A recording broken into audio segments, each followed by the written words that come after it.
नमस्कार दोस्तों, स्वागत है आपका पूर्वालोकन की इस सीरीज में घटना चक्र के, जिसमें हम बात करेंगे पॉलिटी वाले सेक्शन की। ठीक है, इसमें हमारी अभी तक बात हो चुकी थी मूलाधिकार वाले चैप्टर तक की। और आज का टॉपिक रहेगा हमारा राज्य के नीति निर्देशक तत्व, या फिर यूँ कहें कि डीपीएसपी। ठीक है, तो चलिए प्रश्नोत्तर के माध्यम से शुरुआत करते हैं और सीधा चलते हैं प्रश्नों की ही तरफ। तो यहाँ बात की जा रही पहले प्रश्न में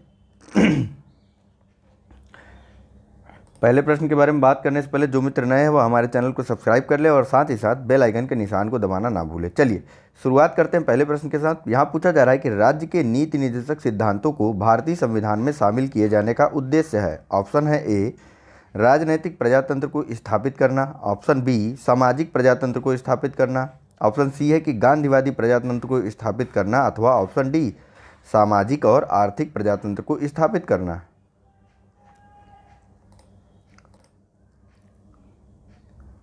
चलिए, इसका सही आंसर है ऑप्शन नंबर डी, सामाजिक और आर्थिक प्रजातंत्र को स्थापित करना। यही नीति निर्देशक सिद्धांतों को शामिल करने का उद्देश्य था भारतीय संविधान में। आइए थोड़ा सा बात कर लेते हैं।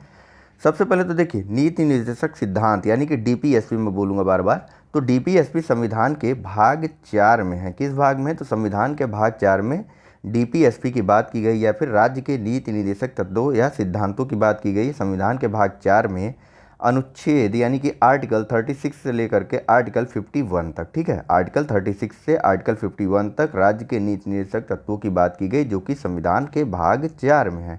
ठीक, इसको शामिल करने का मुख्यतः उद्देश्य था कि हमको एक कल्याणकारी राज्य की स्थापना करनी थी। एक कल्याणकारी राज्य की स्थापना करनी थी, यही मुख्य उद्देश्य था राज्य के नीति निर्देशक सिद्धांतों को शामिल करने का। ठीक है, यह सिद्धांत जो है राज्यों के ऊपर बाध्यकारी नहीं है, यानी कि यह प्रवर्तनीय या न्यायालय द्वारा आप जा करके इनको इन्फोर्स नहीं करवा सकते कि आप न्यायालय में जाओ और कहो कि भैया संविधान में ये चीज़ लिखा है। जैसे मूल अधिकार को लेकर के हम जाते हैं संविधान में आर्टिकल 32 के अकॉर्डिंग, तो वैसे हम इसके राज्य के नीति निर्देशक तत्वों के लिए न्यायालय में नहीं जा सकते कि यहाँ पर ऐसा लिखा हुआ है आप इसे लागू करवाइए। नहीं, बिल्कुल नहीं जा सकते। ठीक, यानी कि यह प्रवर्तनकारी अथवा इन्फोर्सिबल नहीं है। ठीक है, कौन? डीपीएसपी।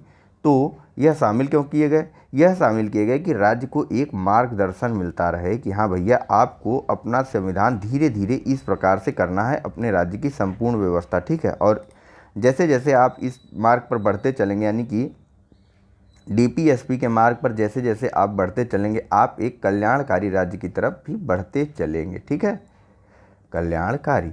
तो इसी कल्याणकारी उद्देश्य की प्राप्ति के लिए सामाजिक और आर्थिक प्रजातंत्र को भी स्थापित करना बताया गया है। कहाँ पर? राज्य के नीति निर्देशक तत्वों में। ठीक है, या सिद्धांतों में। आइए चलते हैं अगले प्रश्न की तरफ सीधा।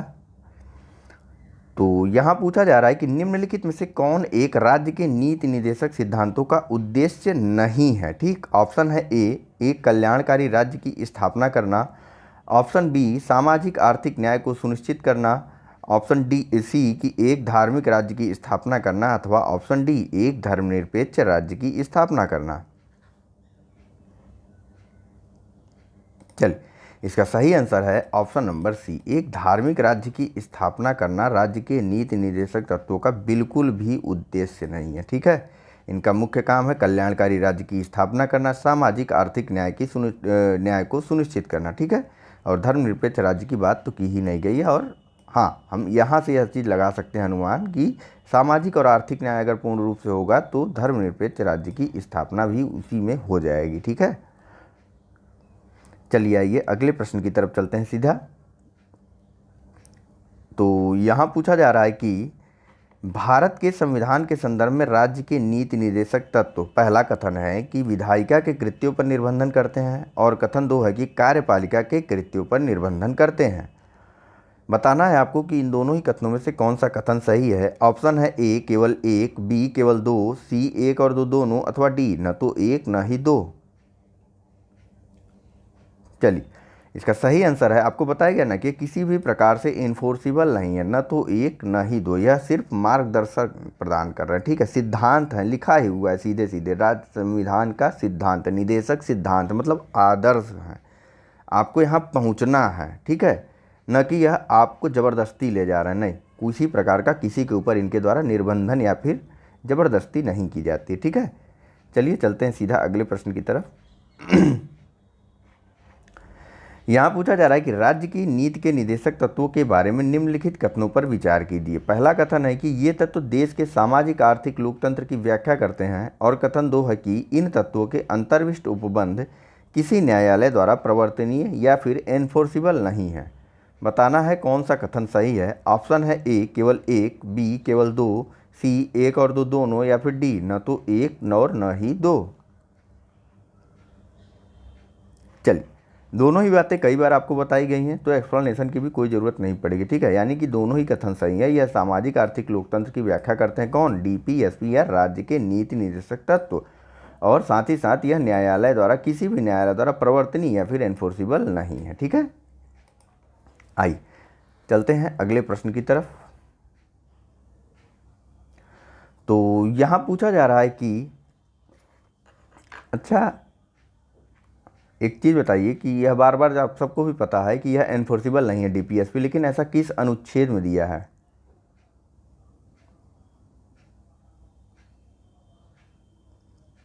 इसे पलटिए और देखिए डायरेक्ट, ठीक है। अगला बताइए प्रश्न। कल्याणकारी राज्य की संकल्पना का समावेश भारत के संविधान में है। ऑप्शन है ए राज्य की नीति निर्देशक तत्वों में, बी चौथी अनुसूची में, सी मौलिक अधिकारों में, अथवा डी प्रस्तावना में। बताइए कल्याणकारी राज्य की संकल्पना का समावेश संविधान में कहाँ पर है?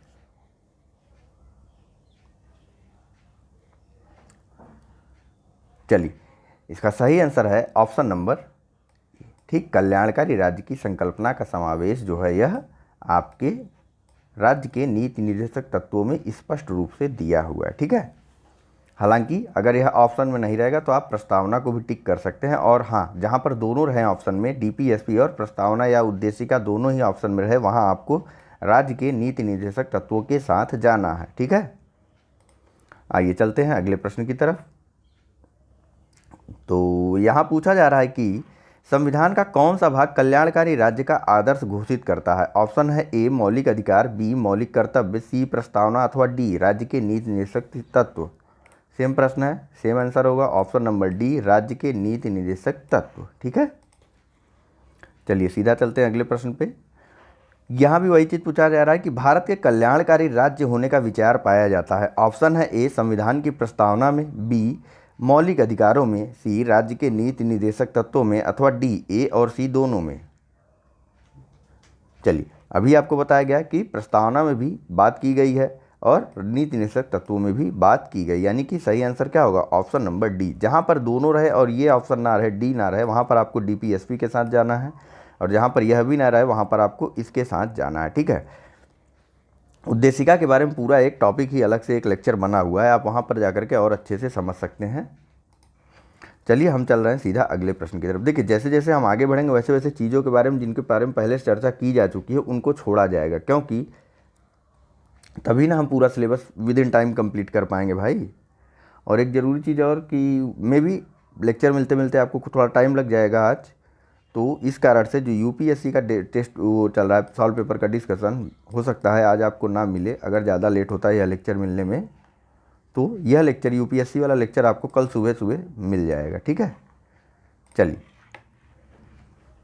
तो यहाँ पूछा जा रहा है कि राज्य के नीति निर्देशक तत्व सहज अध्ययन के लिए निम्न में से कौन से भागों में विभाजित किए जा सकते हैं? ऑप्शन है ए समाजवादी, बी उदार बौद्धिकतावादी, सी गांधीवादी, अथवा डी उपरोक्त सभी।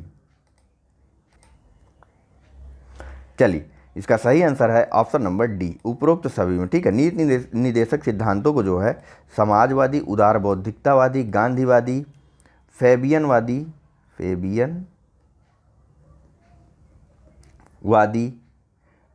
और मानवाधिकार की सार्वत्रिक घोषणाएं जो हुई थी, यहाँ नीचे से देखिए थोड़ा सा और अच्छे से समझेंगे। देखिए, इतनी चीज़ें लिखने में थोड़ा दिक्कत होती है ना, तो देखिए डीपीएसपी को जो है समाजवादी, उदार बौद्धिकतावादी, गांधीवादी, मानवाधिकारवादी, सामाजिक एवं आर्थिक कल्याण आदि भागों में विभाजित किया जा सकता है, ठीक है। यह गैर न्यायोचित है और इनकी प्रवृत्ति जो है यह सकारात्मक है। भाई मौलिक अधिकारों की अगर प्रवृत्ति की बात करें तो कैसी है? उनकी प्रवृत्ति है नकारात्मक, ठीक है। मौलिक अधिकारों वाले टॉपिक को आप देखिए, आप समझेंगे। लिया कहाँ से गया? लिया भी आयरलैंड से गया। इन सब के बारे में बात हुई है हमारी। आगे देखिए अगले प्रश्न में तो यहाँ पूछा जा रहा है कि भारतीय संविधान में सम्मिलित नीति निर्देशक तत्वों की प्रेरणा हमें किस संविधान से प्राप्त हुई है। ऑप्शन है A Australia, B America, C France अथवा डी आयरलैंड। चलिए, इसका सही आंसर है ऑप्शन नंबर डी, आयरलैंड से जो है हमें नीति निर्देशक सिद्धांतों की प्रेरणा मिलती है। ठीक है, चलिए चलते हैं सीधा अगले प्रश्न की तरफ। तो यहाँ पूछा जा रहा है कि भारतीय संविधान में राज्य के नीति निर्देशक तत्वों को निम्न में से किस देश के संविधान से लिया गया है। ऑप्शन है A United Kingdom UK, B United State of America या फिर यूएसए अथवा सी आयरलैंड या फिर डी जापान। बार बार एक ही प्रश्न है, नहीं तो एक ही आंसर आयरलैंड। देखिए, बार बार प्रश्नों को इनका देने का भी यही वो उद्देश्य बनता है कि आपको याद हो जाए, और मेरा भी बार बार पढ़ने का यही उद्देश्य होता है कि आपको याद हो जाए। तो बोर मत हुआ करिए, किसी चीज़ से भागने का प्रयास मत करिए और थोड़ा सा मेहनत करिए। यह अच्छी बात है कि आपको याद हो गया, लेकिन और अच्छी बात होगी कि आप उसको कभी भूलें ना। ठीक है, अगला प्रश्न देखिए कि भारतीय संविधान में राज्य के नीति निर्देशक सिद्धांतों का विचार लिया गया। अब सीधे सीधे बताता हूं, यह विचार लिया गया आयरलैंड के संविधान से। ठीक है, अगला प्रश्न देखिए, तो यहाँ पूछा जा रहा है कि नीति निर्देशक सिद्धांत हैं। ऑप्शन है ए वाद योग्य, बी वाद योग्य नहीं, सी मौलिक अधिकार अथवा डी कोई नहीं। तो यह इन्फोर्सिबल नहीं है, ठीक, न्यायोचित नहीं है, तो वाद योग्य नहीं है। कौन? नीति निर्देशक सिद्धांत। ऐसा कहा गया है, तो ऐसा कहा गया है आर्टिकल 37 में। ठीक है, बता देता हूँ आपको, नीचे भी दिया हुआ है। चलिए, यहाँ देखिए, यहाँ पूछा जा रहा है कि भारत के संविधान के अनुसार निम्नलिखित में से कौन सा देश के शासन के लिए आधारभूत है। ऑप्शन है ए मूल अधिकार, बी मूल कर्तव्य, सी राज्य की नीति के निर्देशक तत्व अथवा डी मूल अधिकार तथा मूल कर्तव्य। बताइए, शासन के लिए, देश के शासन के लिए पूछ रहा है। चलिए, इसका सही आंसर है ऑप्शन नंबर सी, यह राज्य का नीति निर्देशक तत्व जो है यह देश के शासन के लिए आधारभूत है। ठीक, यह भी बात अनुच्छेद 37 में बताई गई है। ठीक है, विधि बनाने के लिए इन तत्वों को लागू करना राज्य का कर्तव्य होगा, ऐसा कहा गया है अनुच्छेद 37 में। यहाँ देखिए, विधि बनाने में इन तत्वों को, यानी कि राज्य के नीति निर्देशक तत्वों को लागू करना राज्य का कर्तव्य होगा। ठीक, नेक्स्ट बताइए कि समान कार्य के लिए समान वेतन भारत के संविधान में सुनिश्चित किया गया एक। ऑप्शन ए है कि मौलिक अधिकार है, बी राज्य के नीति निर्देशक सिद्धांतों का अंग है, सी मौलिक कर्तव्य है अथवा डी आर्थिक अधिकार है। चलिए, इसका सही आंसर है ऑप्शन नंबर बी। ठीक, समान कार्य के लिए समान वेतन जो है एक डीपीएसपी या फिर राज्य के नीति निर्देशक सिद्धांतों का ही अंग है। ठीक है, बात कहाँ की गई, तो आर्टिकल नंबर 39 डी में समान कार्य के लिए समान कार्य के वेतन की बात की गई। 39 डी या 39 घ। ठीक, क ख ग घ ए बी सी डी। ठीक, इसमें जो है दोनों स्त्री और पुरुष दोनों के लिए समान कार्य के लिए समान वेतन की बात की गई है। और इसी आर्टिकल के अनुसार जो है एक संसद द्वारा अधिनियम पारित किया गया था, उसका नाम था समान पारिश्रमिक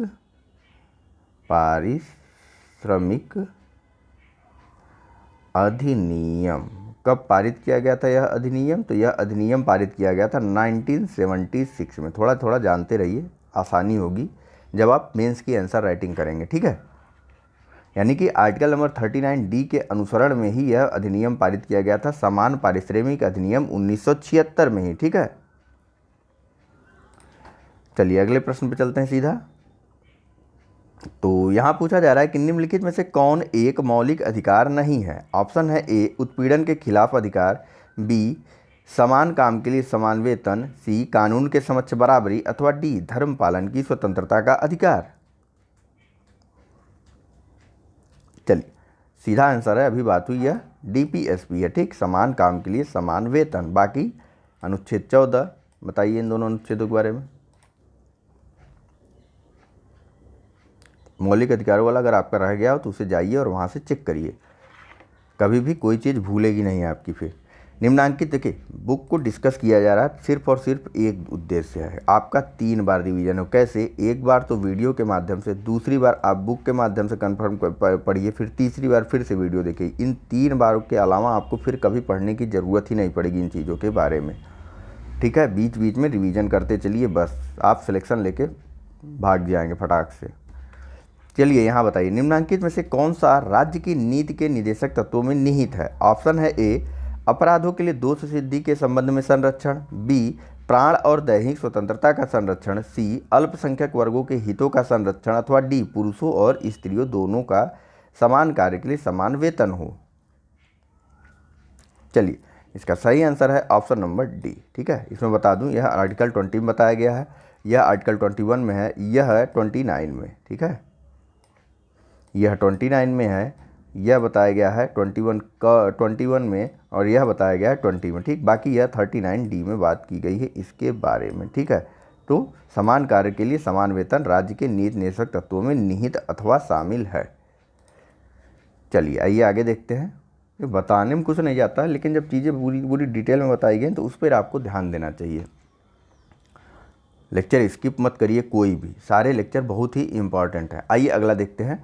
यहाँ पूछा जा रहा है कि भारत में निम्नलिखित में से किसके अंतर्गत पंचायती राज प्रणाली की व्यवस्था की गई? थोड़ा कट गया है, ठीक है। भारत में निम्नलिखित में से किसके अंतर्गत पंचायती राज प्रणाली की व्यवस्था की गई? ऑप्शन है ए मौलिक अधिकार, बी मौलिक कर्तव्य, सी राज्य के नीति निर्देशक सिद्धांत, अथवा डी चुनाव आयोग अधिनियम। चलिए इसका सही आंसर है ऑप्शन नंबर सी, ठीक। राज्य के नीति निर्देशक सिद्धांतों के आर्टिकल नंबर 40 या अनुच्छेद 40 में पंचायतों के गठन की बात की गई है, ठीक है। इसमें कहा गया है कि राज्य जो है ऐसी निर्देश करेगा, या फिर राज्य द्वारा जो है, इसमें इस प्रकार से निर्देशित किया गया है डीपीएसपी में कि राज्य द्वारा ग्राम पंचायतों का संगठन करने के लिए कदम उठाया जाएगा, ठीक है। उठाया भी राज्यों ने कदम, आप देख सकते हैं अमेंडमेंट नंबर 73, ठीक, 73वां संविधान संशोधन, ठीक है। और साथ ही साथ इसमें यह भी बताया गया कि राज्य उनको ऐसी शक्तियां और अधिकार या प्राधिकार देगा जो उन्हें स्वायत्त शासन की इकाई बनने में मदद करे। स्वायत्त शासन की इकाई बनने में मदद करे, किसे? पंचायती राज संस्थाओं को, ठीक है। चलिए चलते हैं सीधा अगले प्रश्न की तरफ। तो यहाँ पूछा जा रहा है कि निम्न में से कौन सा अनुच्छेद पंचायत के गठन के लिए राज्य सरकारों को निर्देश देता है? ऑप्शन है ए अनुच्छेद 33, बी अनुच्छेद 40, सी अनुच्छेद 48, डी अनुच्छेद 50, अथवा ई उपर्युक्त में से कोई नहीं या उपर्युक्त में से एक से अधिक।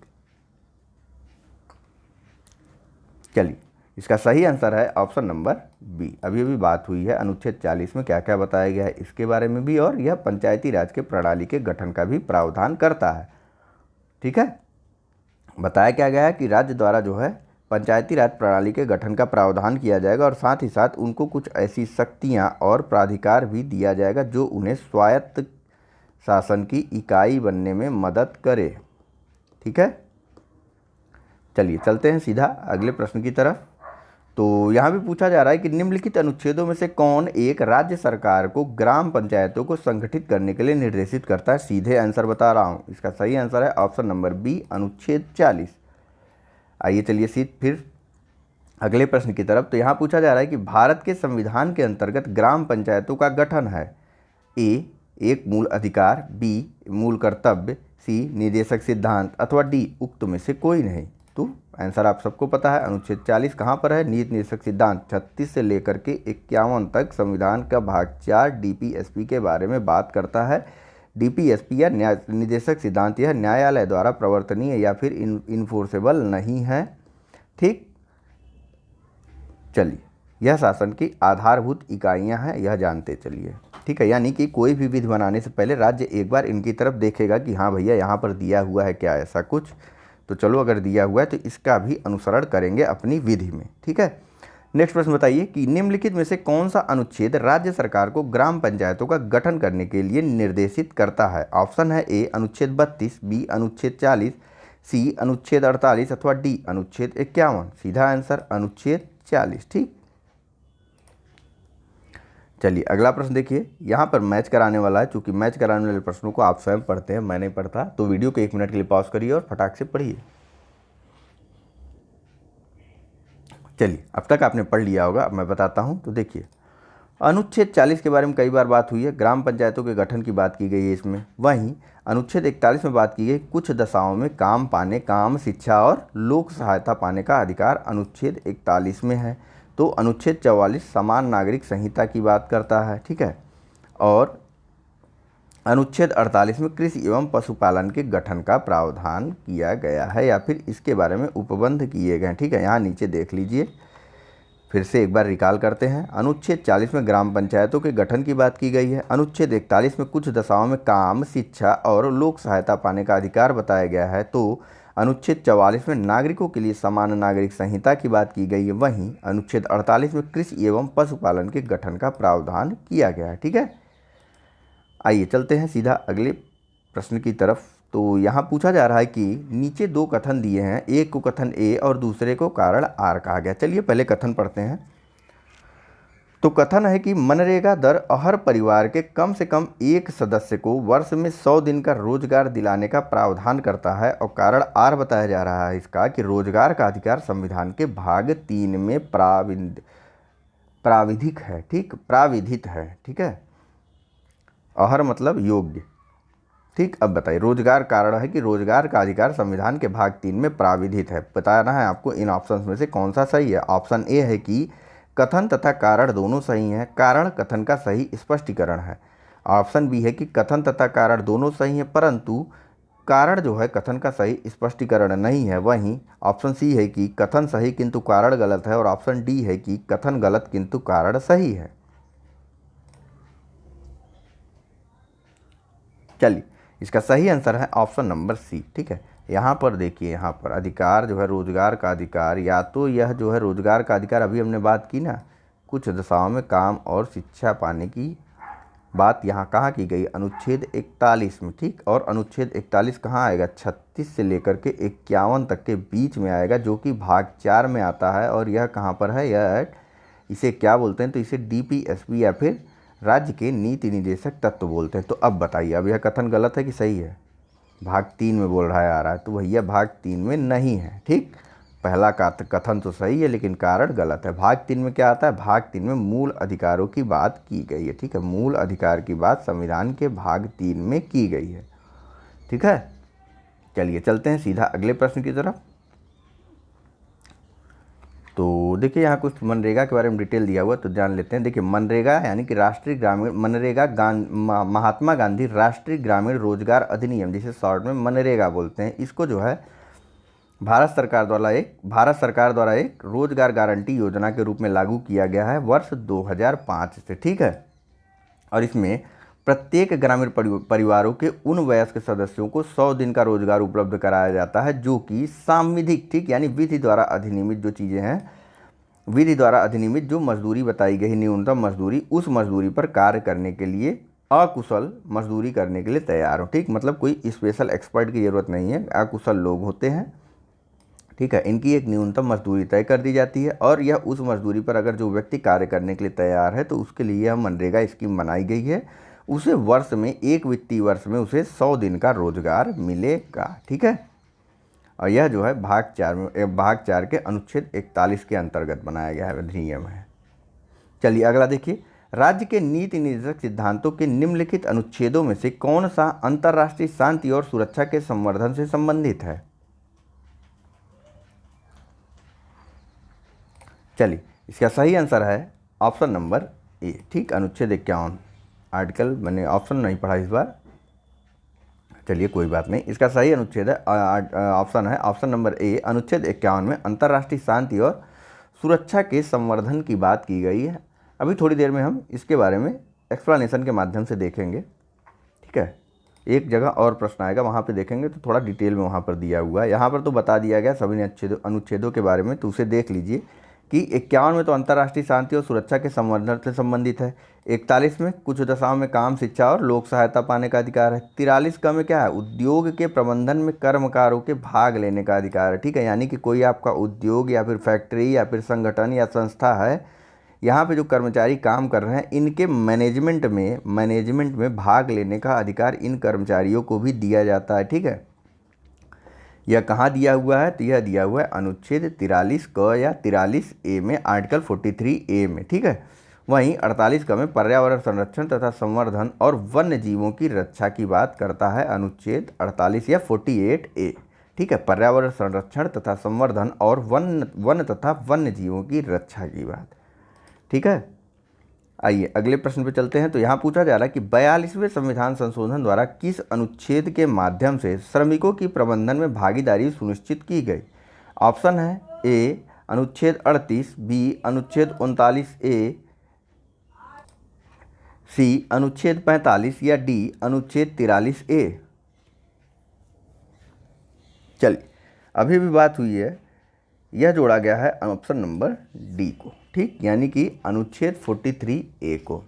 देखिए, 42वें संविधान संशोधन के माध्यम से ना कई अनुच्छेदों को शामिल किया गया था, तो उन अनुच्छेदों के बारे में थोड़ा थोड़ा जानते हैं हम लोग, कहीं कन्फ्यूजन ना। कब हुआ था यह संशोधन? तो यह हुआ था 1976 में 42वां संविधान संशोधन अधिनियम जोड़ा गया था। ठीक है, तो चलिए जानते हैं पहले राज्य के नीति निर्देशक तत्वों में इनमें क्या क्या प्रावधान किया गया था। सबसे पहले तो अनुच्छेद 43 ए देख ही रहे हैं, जिसमें क्या बात की गई है? उद्योग के प्रबंधन में कर्मकारों के भाग लेने का अधिकार बताता है अनुच्छेद 43 क या फिर अनुच्छेद 43 ए।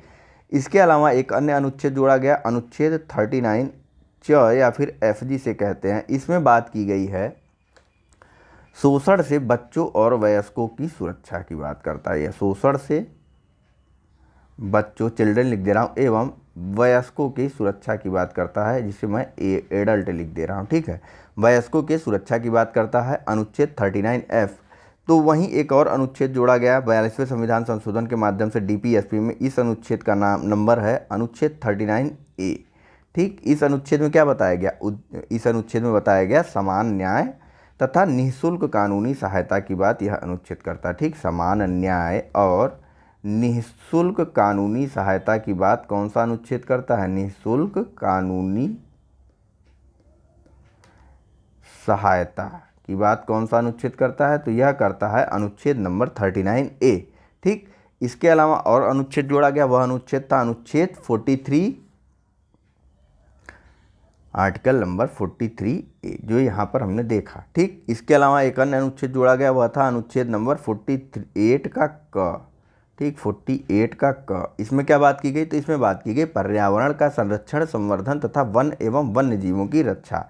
ठीक है, ये वाला, ये दोनों अनुच्छेद भी संविधान के 42वें संशोधन अधिनियम 1976 के माध्यम से जोड़े गए। कौन कौन से याद हो गया?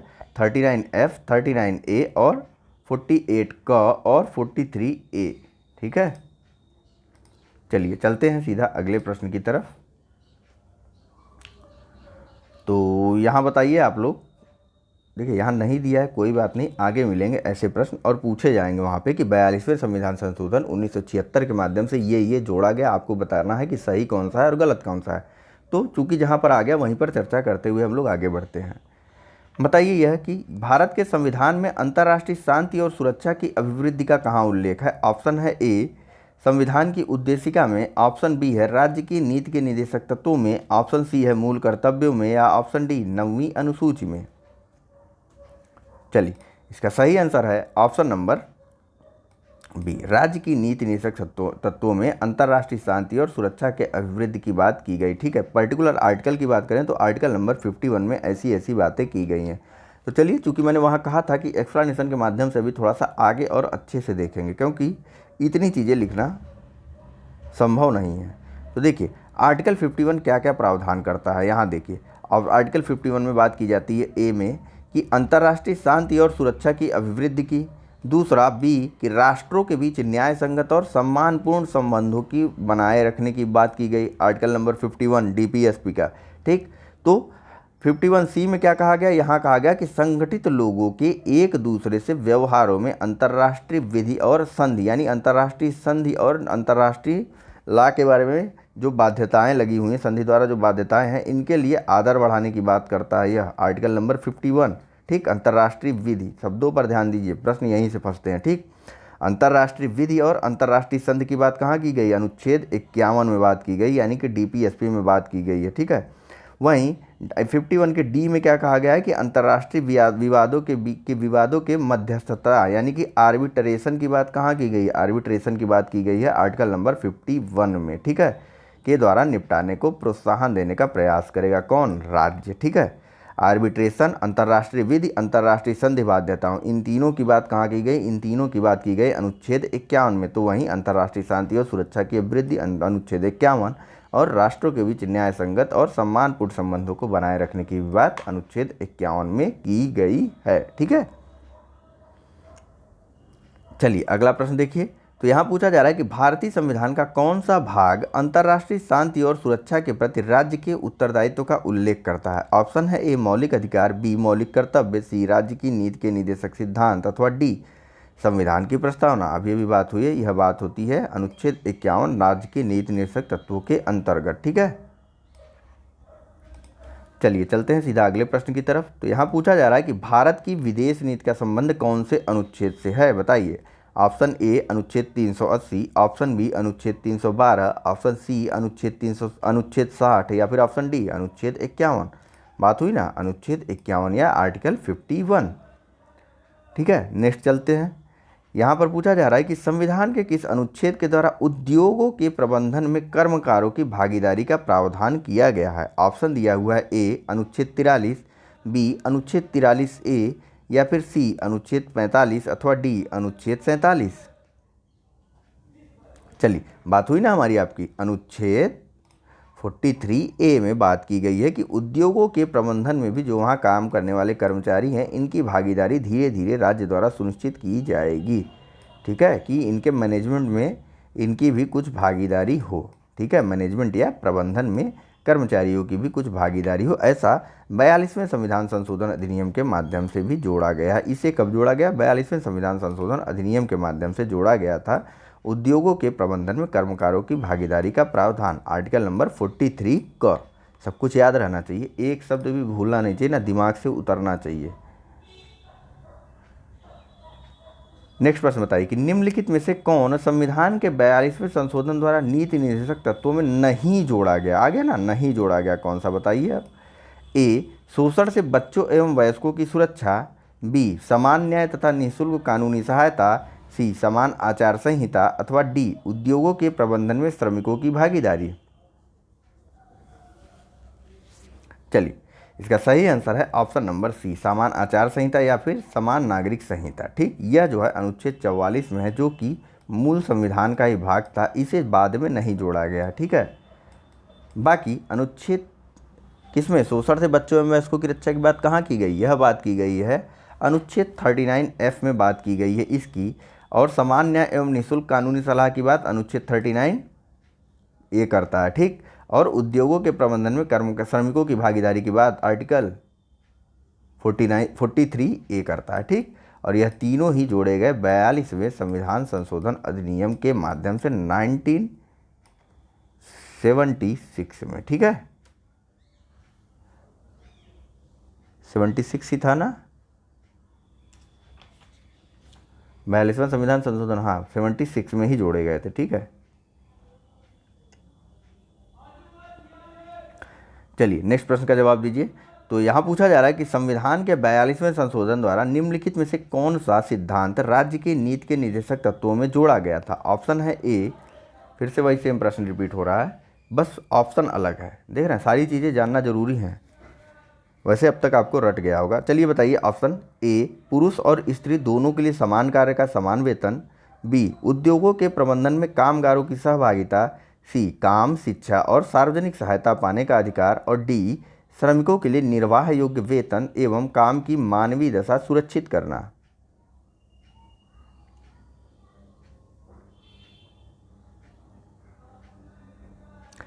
चलिए इसका सही आंसर है ऑप्शन नंबर, बताइए, बी अनुच्छेद 43 का ए। इसे ही 42वें संविधान संशोधन अधिनियम के माध्यम से जोड़ा गया था, ठीक है। वहीं अनुच्छेद 48 का के बारे में बताया था ना आपको, 48 का में क्या जोड़ा गया था, 42वें संविधान संशोधन के माध्यम से इसे भी जोड़ा गया था, ठीक है। क्या था इसमें, पर्यावरण का संरक्षण तथा संवर्धन तथा वन्य जीवों की रक्षा, अनुच्छेद 48 का क, ठीक है। आइए चलते हैं सीधा अगले प्रश्न की तरफ। तो यहाँ पूछा जा रहा है कि संविधान निम्न में से किसके शोषण के विरुद्ध अधिकार स्वीकृत करता है। ऑप्शन है ए, पहला है कि बच्चों के, दूसरा है स्त्रियों के, तीसरा जनजातियों के, चौथा दलितों के। बताना है आपको कौन सा सही है। ऑप्शन ए है केवल 1 और 2, ऑप्शन बी है केवल 1 और 3, ऑप्शन सी है 1, 2 और 3, अथवा ऑप्शन डी केवल 2, 3 और 4। चलिए, इसका सही आंसर है, देखिए संविधान में बच्चों, स्त्रियों और जनजातियों के शोषण के विरुद्ध अधिकार की बात की गई, लेकिन दलितों का उल्लेख पूरे संविधान में कहीं है ही नहीं। ठीक है, क्लियर हो गया ना। आइए चलते हैं सीधा अगले प्रश्न की तरफ। तो यहाँ पूछा जा रहा है कि निम्नलिखित में से कौन एक राज्य का नीति निर्देशक तत्व नहीं है। ऑप्शन है ए, मद्य निषेध, बी, गौ संरक्षण, सी, पर्यावरण संरक्षण, अथवा डी, 14 वर्ष की आयु तक के बच्चों को निःशुल्क शिक्षा।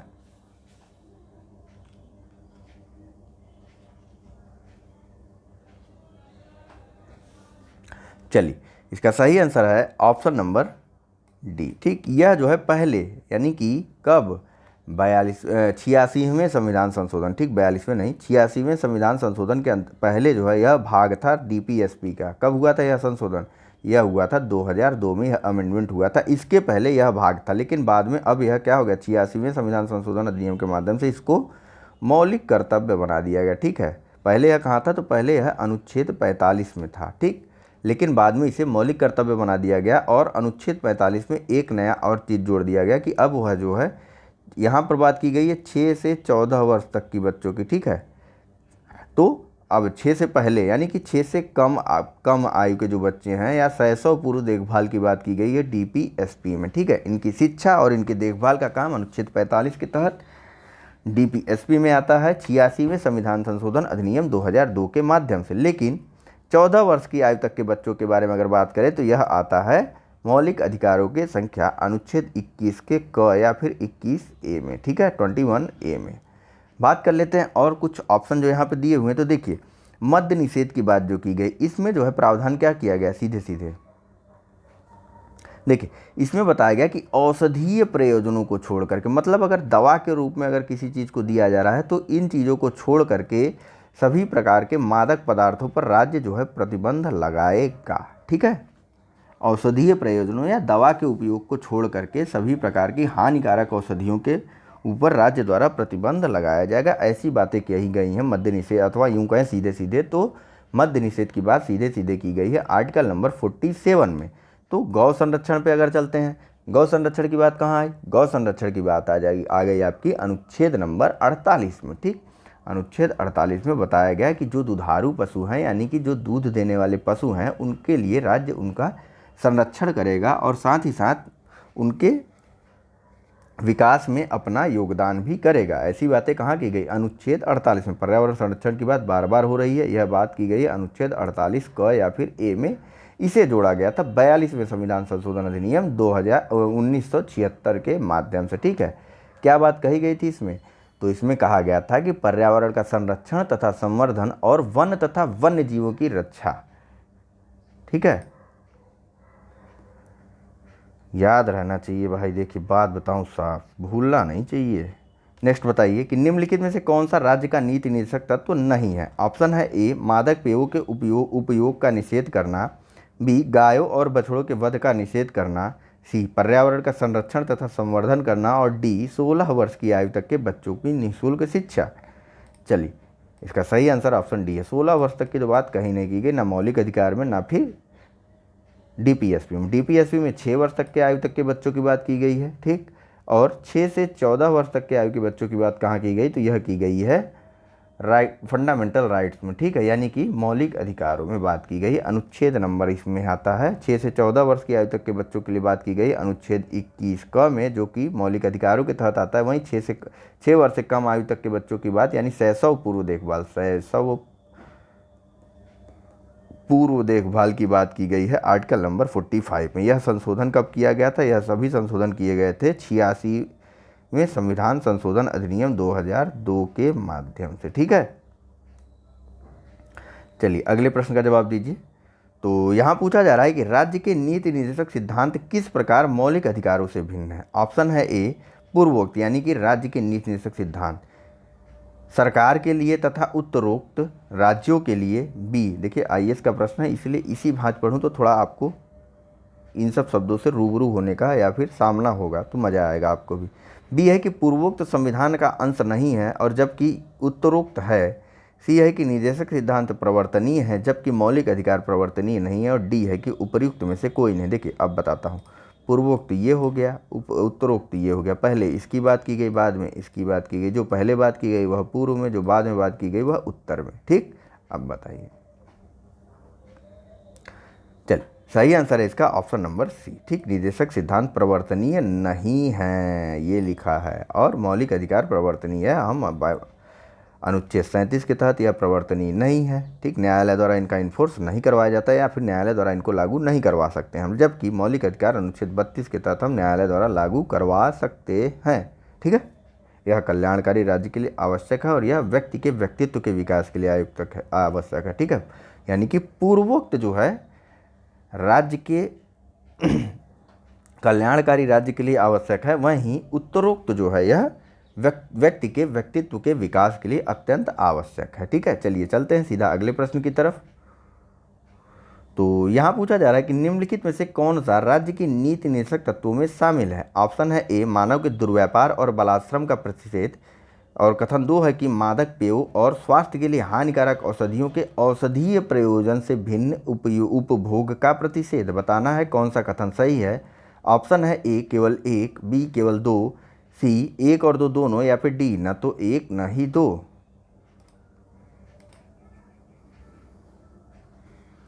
चलिए, इसका सही आंसर है ऑप्शन नंबर, बताइए, मानव दुर्व्यापार। ऑप्शन नंबर बी इसका सही आंसर है। ठीक है, देखिए यह कहाँ बात की गई है, मानव के दुर्व्यापार और बलात्श्रम निषेध की बात कहाँ की गई, यह बात की गई है आर्टिकल नंबर 23 में। ठीक है, आर्टिकल नंबर 23 में।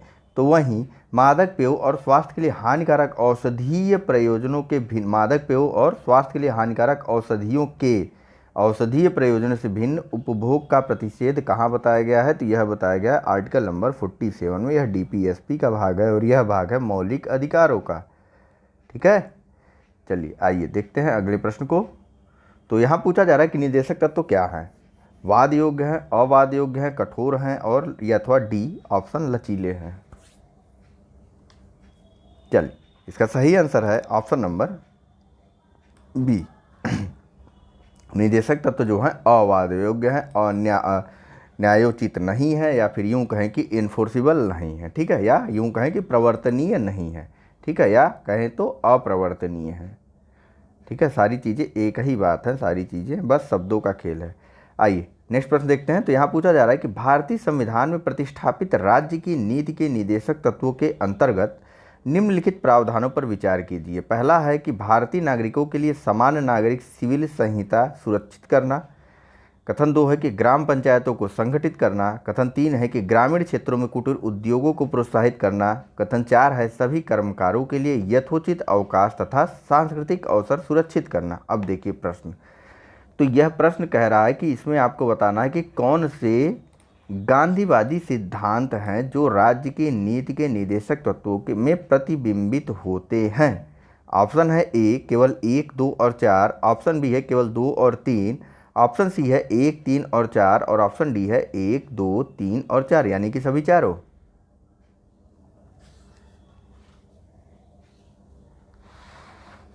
चलिए, इसका सही आंसर है ऑप्शन नंबर बी। ठीक, ग्राम पंचायतों को संगठित करना आर्टिकल 40 और ग्रामीण क्षेत्रों में कुटीर उद्योगों को प्रोत्साहित करना अनुच्छेद नंबर 43 या फिर आर्टिकल 43। ठीक है, इसके अलावा इसमें कौन सी बात की गई 43 में, 43 में और एक बात कही गई कि ग्रामीण क्षेत्रों में कुटीर उद्योगों को व्यक्तिगत या सहकारी आधार पर बढ़ाने का प्रयास करना। ठीक है, मतलब सहकारिता की भी बात की गई है अगर कहीं मिल जाए। ठीक है, अन्य अगर गांधीवादी सिद्धांतों की बात करें तो आर्टिकल नंबर 46 है, जहाँ पर बात की जाती है किसकी, जाति, अनुसूचित जाति, अनुसूचित जनजाति। ठीक है, यानी कि SC ST तथा अन्य दुर्बल वर्गों के ठीक, सीधा चलते हैं एक्सप्लेनेशन में, वहाँ थोड़ा आसानी से हो जाएगा।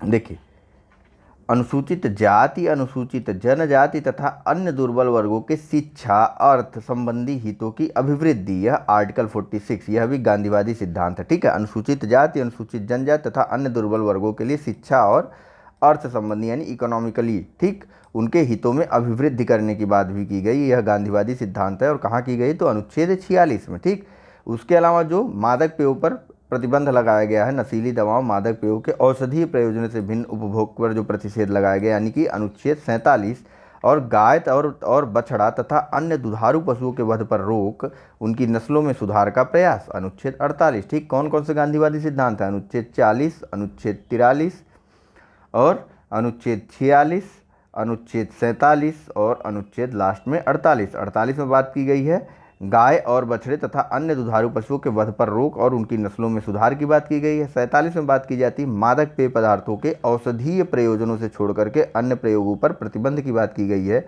वहीं अनुच्छेद 46 में SC ST यानी अनुसूचित जाति, अनुसूचित जनजाति तथा अन्य दुर्बल वर्गों के हितों में वृद्धि की बात की गई, ऐसे समझिए। ठीक है, इन दुर्बल वर्गों के शिक्षा तथा अर्थ संबंधी हितों के अभिवृद्धि की बात करता है अनुच्छेद 46। अनुच्छेद 43 बात करता है ग्रामीण क्षेत्रों में कुटीर उद्योगों को लगाने तथा उनको व्यक्तिगत अथवा सहकारी आधार पर बढ़ावा देने के प्रयासों के बारे में। अनुच्छेद 40 जो है आपका ग्राम पंचायतों के गठन के बारे में बात करता है। ठीक है, सब चीज़ें, सारी बातें दिमाग में बैठ जानी चाहिए। चलिए चलते हैं अगले प्रश्न की तरफ। तो यहाँ पूछा जा रहा है कि निम्न में से कौन एक राज्य के नीति निर्देशक सिद्धांतों में सम्मिलित है। ऑप्शन है ए, राज्य देश के पर्यावरण के संरक्षण तथा संवर्धन का प्रयास करेगा। ऑप्शन बी है राज्य किसी व्यक्ति को कानून के समक्ष समानता से मना नहीं करेगा। ऑप्शन सी है कि राज्य किसी व्यक्ति को उसके धर्म, कुल, जाति, लिंग अथवा जन्म स्थान के आधार पर प्रभेद नहीं करेगा। अथवा ऑप्शन डी, अस्पृश्यता का प्रवर्तन।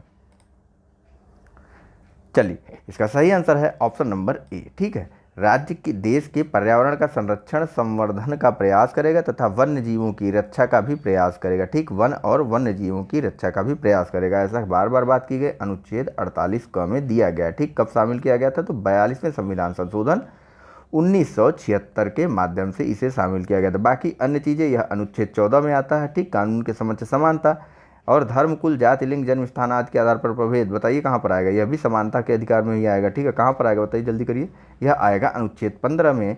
और इसके अलावा यह बात की जाती है आर्टिकल नंबर 17 में। तीनों ही समानता के अधिकार में के अंतर्गत आते हैं। ठीक, 17 नहीं, समानता के अधिकार के अंतर्गत आते हैं। ठीक है, मौलिक अधिकारों में आते हैं यानी कि। अगला देखिए, तो यहाँ पूछा जा रहा है कि निम्नलिखित में से भारत के संविधान के किस में पर्यावरण संरक्षण एवं संवर्धन तथा वन व वन्य जीव रक्षा के प्रावधान पाए जाते हैं। ऑप्शन है ए, केवल राज्य के नीति निर्देशक तत्वों में, बी, केवल मूल कर्तव्यों में, या सी, ए और बी दोनों में, अन्यथा डी, उपरोक्त में से कोई नहीं।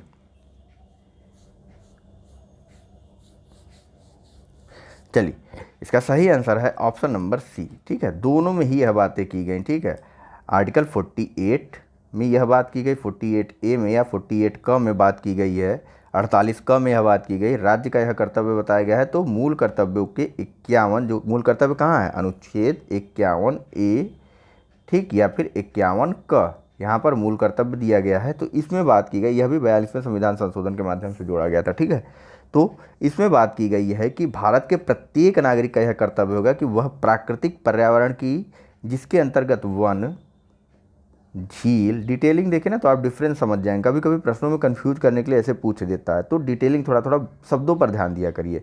वन, झील, नदी और वन्य जीव, इतनी चीज़ों की बातें की गई। ठीक, इन चीज़ों की अगर बात आएगी तो आपको कहाँ करना है, और प्राणी मात्र पर दया की बात की गई है। प्राणी मात्र पर दया की बात या दया भाव की बात की गई है प्राणी मात्र पर। ठीक है, यहाँ से देखिए शब्दों को सीधा सीधा देखिए, इन शब्दों को जानना जरूरी है। क्यों, कभी कभी प्रश्नों में कंफ्यूज हो जाते हैं हम कि कहाँ पर है, नीति निर्देशक तत्वों में है या फिर मूल कर्तव्य में है। तो देखिए, मूल कर्तव्य में तो बात की गई कि पर्यावरण के संरक्षण, संवर्धन और वन तथा वन्य जीवों की रक्षा का प्रयास राज्य द्वारा किया जाएगा। ठीक, 48A में। वहीं 51AG में क्या बताया गया है कि प्रत्येक नागरिक का यह कर्तव्य होगा कि वह प्राकृतिक पर्यावरण की, अब देखिए सब, जिसके अंतर्गत क्या क्या शामिल होगा, वन, झील, नदी और वन्य जीव की रक्षा करेगा और साथ ही साथ उनके संवर्धन का प्रयास करेगा। और इसके अलावा प्राणी मात्र के प्रति दया का भाव भी रखेगा। यह सब बातें की गई हैं मूल कर्तव्य जो कि नागरिकों के लिए है। ठीक, आइए चलते हैं अगले प्रश्न की तरफ। तो यहाँ पूछा जा रहा है कि यह क्या हो गया, एक सेकेंड, अब बताइए। यहाँ पूछा जा रहा है कि राज्य के नीति निदेशक सिद्धांतों में निम्न में से किसके बारे में संविधान शांत है। ऑप्शन है ए प्रौढ़ शिक्षा, बी कर्मकारों को निर्वाह मजदूरी, सी गरीबों को निःशुल्क विधिक सहायता, अथवा डी बालकों की प्रारंभिक शिक्षा जब तक वह 6 वर्ष की आयु न पूर्ण कर ले।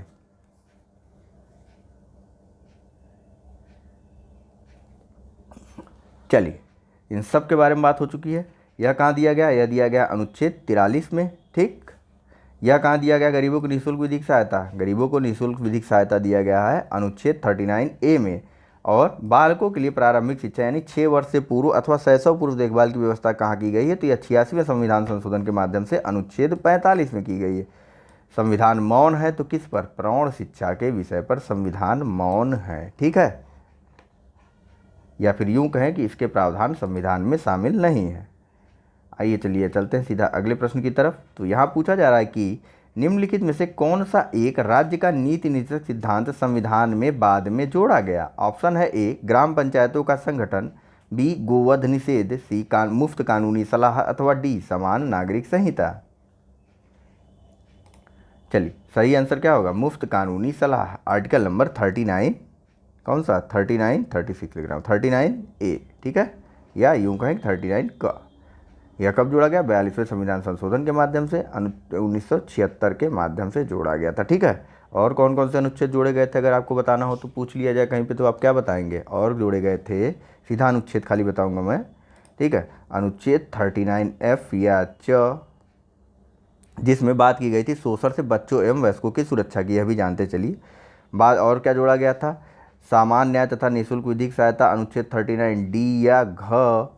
और क्या जोड़ा गया था, उद्योग के प्रबंधनों में श्रमिकों की भागीदारी अनुच्छेद 43 का ए या क। ठीक, इसके अलावा क्या जोड़ा गया था, तो आर्टिकल 48 का, जिसमें क्या दिया 48 का ए या 48 का, जिसमें पर्यावरण का संरक्षण तथा संवर्धन और वन तथा वन्य जीवों की रक्षा का प्रावधान है। अब तो नहीं ही भूलना चाहिए मेरे ख्याल से भाई, इतनी बार बातें हो चुकी हैं इन सब के बारे में। चलिए अगले प्रश्न का जवाब दीजिए। इनमें से कौन राज्य के नीति निदेशक सिद्धांतों में सम्मिलित नहीं है। ऑप्शन है ए मद्य निषेध, बी काम का अधिकार, सी समान कार्य हेतु समान वेतन, अथवा डी सूचना का अधिकार।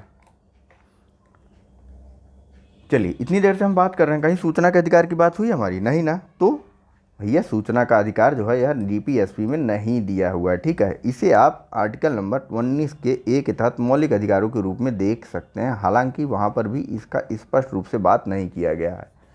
ठीक है, चलिए चलते हैं सीधा अगले प्रश्न की तरफ।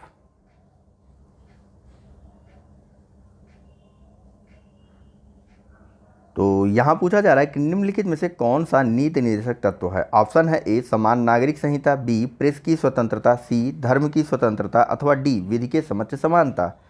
चलिए फटाक से बताइए, सबके बारे में बात हुई है।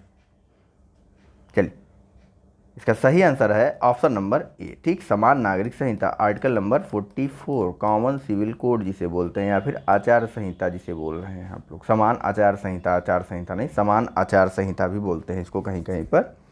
ठीक है, यह मूल संविधान का भाग था, यह भी जानते चलिए।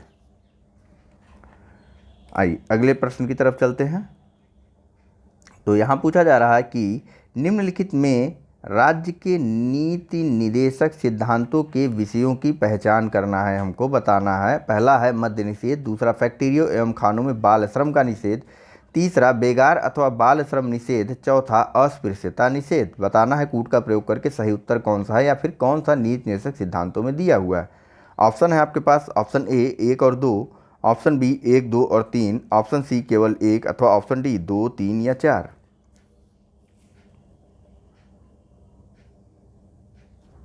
चलिए, इसका सही आंसर है ऑप्शन नंबर ए। ठीक, यानी मद्य निषेध की बात तो की गई है कहाँ पर, आर्टिकल नंबर, जल्दी बोलिए,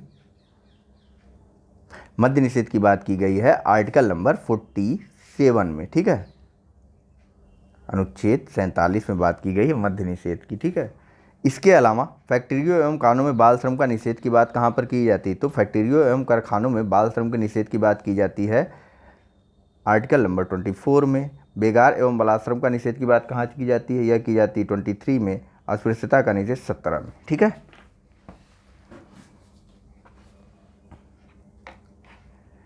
चलिए चलते हैं सीधा अगले प्रश्न की तरफ।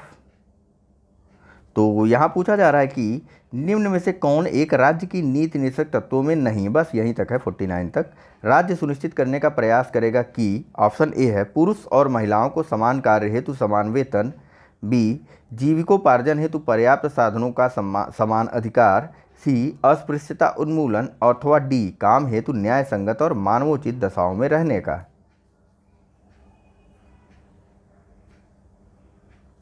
चल इसमें जो है अस्पृश्यता उन्मूलन अभी भी बताया ना, यह अनुच्छेद 17 में दिया हुआ जो कि मौलिक अधिकार है। बाकी पुरुष और महिलाओं के लिए समान कार्य हेतु समान वेतन की बात अनुच्छेद 39, बताइए 39 डी में की गई है। ठीक है,